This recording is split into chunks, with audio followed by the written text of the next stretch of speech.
Good morning. I am a Professor Emeritus of Transport and Infrastructure at Imperial College, but I'm here in my capacity as Director of the RAC Foundation.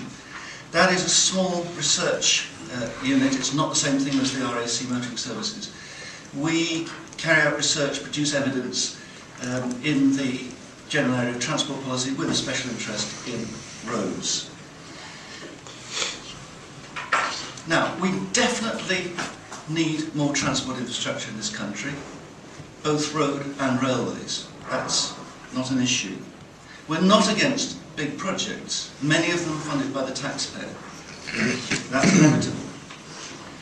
And high-speed rail, generic high-speed rail, might have a place in a transport strategy for the country. The government have published very recently its own criteria for selecting projects. What I want to argue is that the particular project on the table does not meet the government's own criteria. I should have said at the beginning, I was a member of the Academic Challenge panel for HS2, the company that have worked up the numbers. I am not going to question any of the numbers. I do not want to argue that the department have, whatever the words you used, have fiddled the numbers. You don't need to argue that. Just, I'm taking the values at face value. The values of time, all of that stuff, I'm taking them at face value. And my concern is with the national interest as distinct from any individual private interest. So it's not about the things that will be dealt with in the process of the hybrid bill and all of that. Now, the government are preparing, but have not yet published, two strategy documents. One of them is the statutory national policy statement for roads and railways. You'll know that it's a legal requirement to do that and have that debated in Parliament under the provisions of the Planning Act, which still survive. Secondly, Infrastructure UK, which is part of the Treasury, are developing a national infrastructure plan. Again, we've had the first sketch of that last October, but it hasn't been worked up in detail.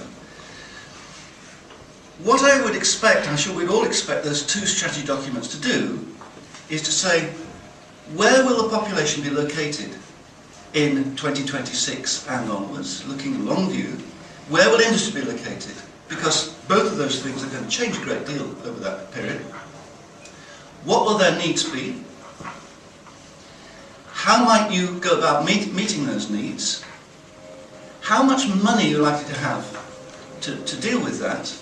And it's going to be a big bill, and by the way, it's lots of infrastructure as well as transport. It's schools and hospitals and telecoms and water and power. How much money are you going to have to deal with that? Putting those things together, what part would a high-speed rail scheme have in meeting those needs? Now, I would expect when that's done that we shouldn't be prejudicial. I would expect that the big problem on transport will be roads. High-speed rail, well, let's leave it open. It is not proven that the high-speed rail scheme has a place in that story. And by the way, you have to constrain it. You have to ask the question, how much money is there? Otherwise, you could have a plan that meant nothing and would do everything. It's a really question of, essentially, value for money. So, we are in a situation where the government have committed to something, as the previous one did, without a strategic context. And ironically, they're going to publish the strategic context after the close of the consultation on HS2. What we do have, however, is a document published on the 27th of April by the Secretary of State, setting out the government's official policy on appraising projects. It's not that different from what the previous government had, and I think it's perfectly sensible, actually. They've abandoned NATA, but they've replaced it with something quite similar. They've increased the values for carbon, which is sensible, and they've made it one or two other changes. And by the way, the numbers I'm about to quote have been calculated by the government for the spending review using the new procedures. Similarly, they've used the new procedures for other projects in the spending review, in particular the road schemes. There are 5 criteria that the government will apply, and I'll go through them. First of all, is it value for money? Well, they call that the economic case. The answer to that in the consultation document, and by the way, I'm sure you'll all have done this, but there's a lot of detail in the consultation document and the working papers that go with it. All the information I believe you need is there. The consultation document says to get from London to Birmingham, the cost-benefit ratio, the benefits in excess of the costs, is 1.6 to 1. If you include what are called wider economic impacts, it goes up to 2 to 1. So for every pound you spend, you get £2 back.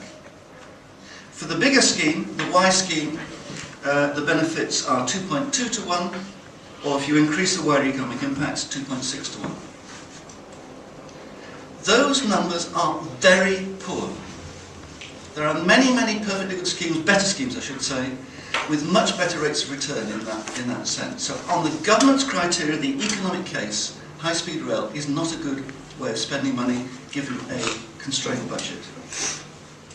The Secretary of State said in Parliament when he announced the spending review that the road schemes he was announcing showed benefit cost ratios on average of 6 to 1, and some of them were up to 10 to 1. And there are many other schemes, both road and railways, where the rates of return are very much higher than high-speed rail, high-speed 2. So it doesn't meet that test. Second test is the commercial case. Is it financially viable? Absolutely not, we all know that. London-Birmingham is going to cost Exchequer 10 billion, and the full Y costs 17 billion. 17 billion for London, 30 for the full Y. No, this is for the taxpayer cost. Okay. The taxpayer cost is a crucial thing. The net cost of the taxpayer, I believe you find, is 10 to Birmingham and 17 to the... Because the difference is funded by fare pay, so it's fair enough. You need to look at the cost of the taxpayer. The question is, how much is it going to cost the taxpayer, and what are the alternative ways you could spend that money on other things? So, it fails the commercial test. The financial case, I'm quoting this, the financial case, is it affordable? Well, that's much more political. It's obviously is a decision for ministers, what can be afforded, but I was very surprised that the present government in the spending review found they could afford to spend 750 million over the next 4 years on developing high-speed rail, at the same time as doing all the things they've done to local authorities, cutting out local bus services and walking, cycling, all those other schemes which you'd have thought were very valuable. So let me just say, it's surprising they found it affordable. Is it achievable? What's the management case?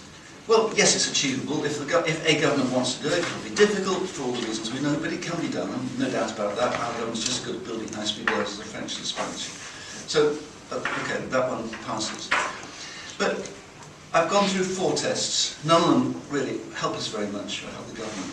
There's the 5th one, which is the crucial one, which is there a strategic case? There isn't an economic case, there's a financial case. We have to test what the strategic case might be. And that, in a way, is for the politicians, but just very quickly, let's go through the headings that you might think of. Is there a carbon emissions case? Well, the carbon emissions, as I mentioned, have already been dealt with in the cost-benefit numbers I mentioned. But in any case, if you look at the arithmetic, it simply doesn't help with carbon. It is not a carbon-saving scheme. Might be a good scheme, but it's not a carbon-saving one. Does it help with road congestion? A lot of people are thinking this is a solution to road congestion, but it doesn't. These are long-distance trips in a completely different market from almost all road trips. So the figure to illustrate that, which is in the documents, is that high-speed rail will reduce traffic on the M1 on the same line of route by 1%, which is less than 1 year's growth. Clearly it won't do anything for the A303 down to Cornwall or almost any other road going in a different direction. It's just not relevant. It is not about road congestion. By the way, look at the consultation documents in detail, you see a really gruesome story being told about what the roads will look like because of traffic growth, but that's a different topic. Is it about aviation? No, it isn't. It doesn't help. There isn't much domestic aviation to capture.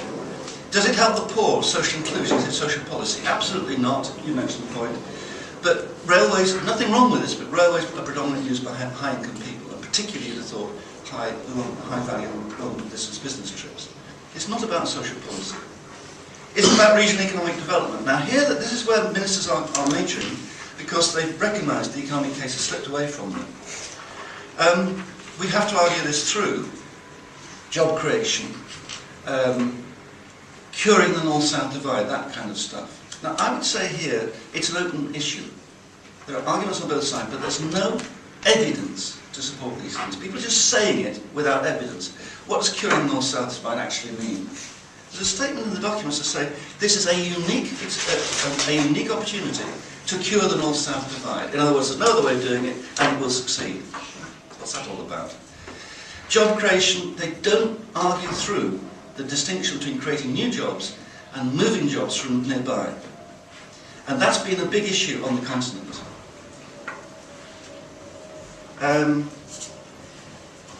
So basically it does do two things, which we need to argue about. It makes journeys faster. That has been included in the cost-benefit analysis, but we might want to argue about whether it's been correctly assessed. And it provides more rail capacity between London and Birmingham. A lot of people, by the way, think we're building a high-speed rail to Edinburgh. We're not, or Glasgow. We're not. Building a high-speed rail to north of Birmingham, and then it runs onto existing tracks. It's about capacity from London to Birmingham. And therefore, the real issue for debate is whether the benefits of that have been correctly assessed in the HS2 appraisal, and as the previous speaker was saying, whether there's a better and cheaper way of doing it, which fits within an overall strategy.